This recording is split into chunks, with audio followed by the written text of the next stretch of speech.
Thanks, that will do.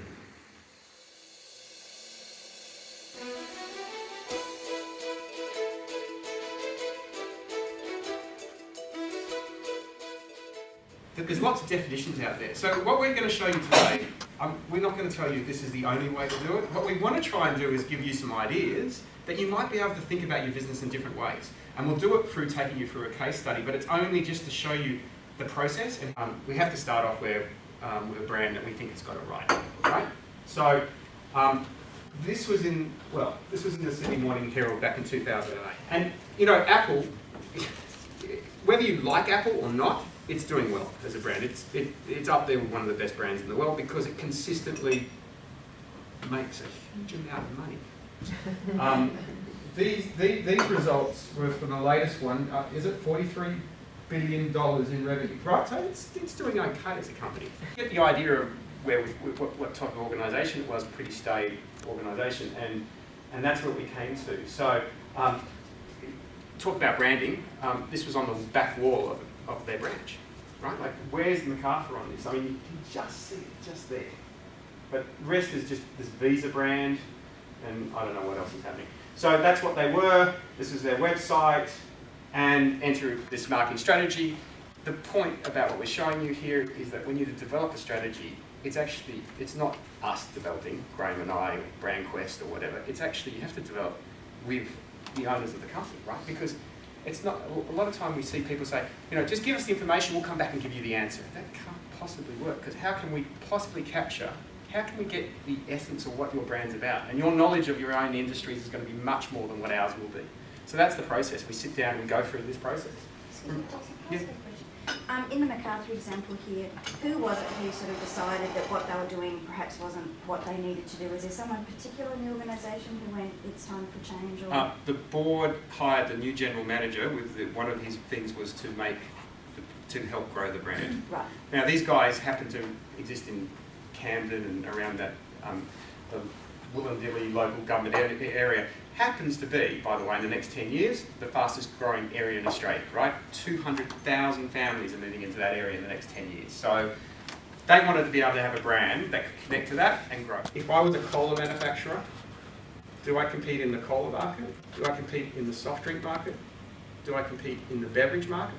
Or do I compete in the share of what goes down my throat? Now, Coke has worked out in the US that number, the share that goes down your throat, is some stupid number. It's like between 20 and 30% of all beverages stuff consumed goes down the throat. They have so many businesses that they can do that. But do you see that you get to have a whole different set of competitors based on what you choose? I'm just going to leave it at that, but it's very, very powerful to work out who your competitive set is and who you choose to compete with and what that market's defined as. Creative person. Like, it gives them enough, right? Like, they can be as creative as they want, just that they play within that canvas. And I think if you want more emotion, and it also speaks to the best day as well about getting more emotion out of the brand, you want to make sure that you pull that essence. You need to tap into the essence of who you are. Like, that essence is really, really powerful. It's like, it's very hard to talk about it because, you know, what does that mean? But just good neighbour is enough to give, you know, you can give that to a creative person with the points of difference, and they can come up with that brand, right? That's still within there, and you can see where it's come from. It's enough to Can you use Heads Over Heels as an example? I'm almost there with what you're saying.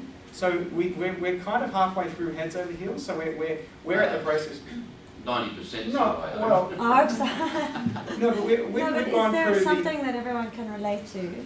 Well, we've gone through the essence. We're in the process of just, we've presented back to the executives. Right. They're pretty hard body to please, just so you know.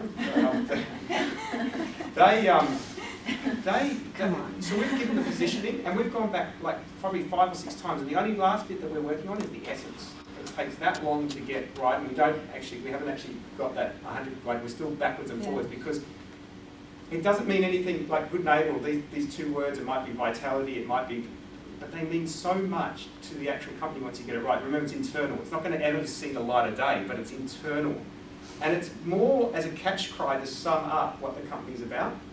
So you'll know it when you get it, but you don't know it like if you just see it. So you have we're really close. We're all around it, and it's not about money, right? Like I think we need to say that it's not about the money. The money helps, and of course you can use that money to push it there. But if you don't have the right thinking up front, then you're wasting your money, and it's just going to be zero. And the memorable brands come when your own people adopt that brand and they become the brand.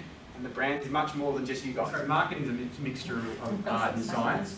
And philosophy. It has to be philosophy. Well, but there is a bit, right? Like, and Steve Jobs talks about it when he was setting up the, like there's this mixture between science, and everybody wants process, but at the same time there is a bit of magic to it, right? And it's that magic that if you can capture it, allows you to drive it all forward, and that's what we're getting at. And we will spend as long as it takes to get that right, because we know if you don't get it right now, it's going to affect you down the road. We can promise you, we will not let people go past that.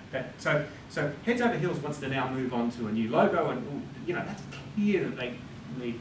I don't know if it's clear they need some help. They need that that it's moved on from where they were, but we're not going to that process until we get it right. But are you arguing on what's in that pyramid? No, we're arguing. May not be an issue at all for them. Like, it might not clunk for them. It might clunk for you because you understand what's behind it and the reason And how that it's it could be happening. different. It might not be. Yeah. I mean, I agree with Graham. I think you should just put a little. You can just, because you're dealing with that, you can just have a little button. Just a question mark, and you just say, "Boom, it's all okay. This is just one of our partners, and this is what we do." I think you can explain to people. I think keep your own branding. I would keep your own branding as much as possible. I wouldn't change, given everything that you're talking about. But you'd have to see it more specifically. Yeah. I might take you up on the hour and not waste any more of this time.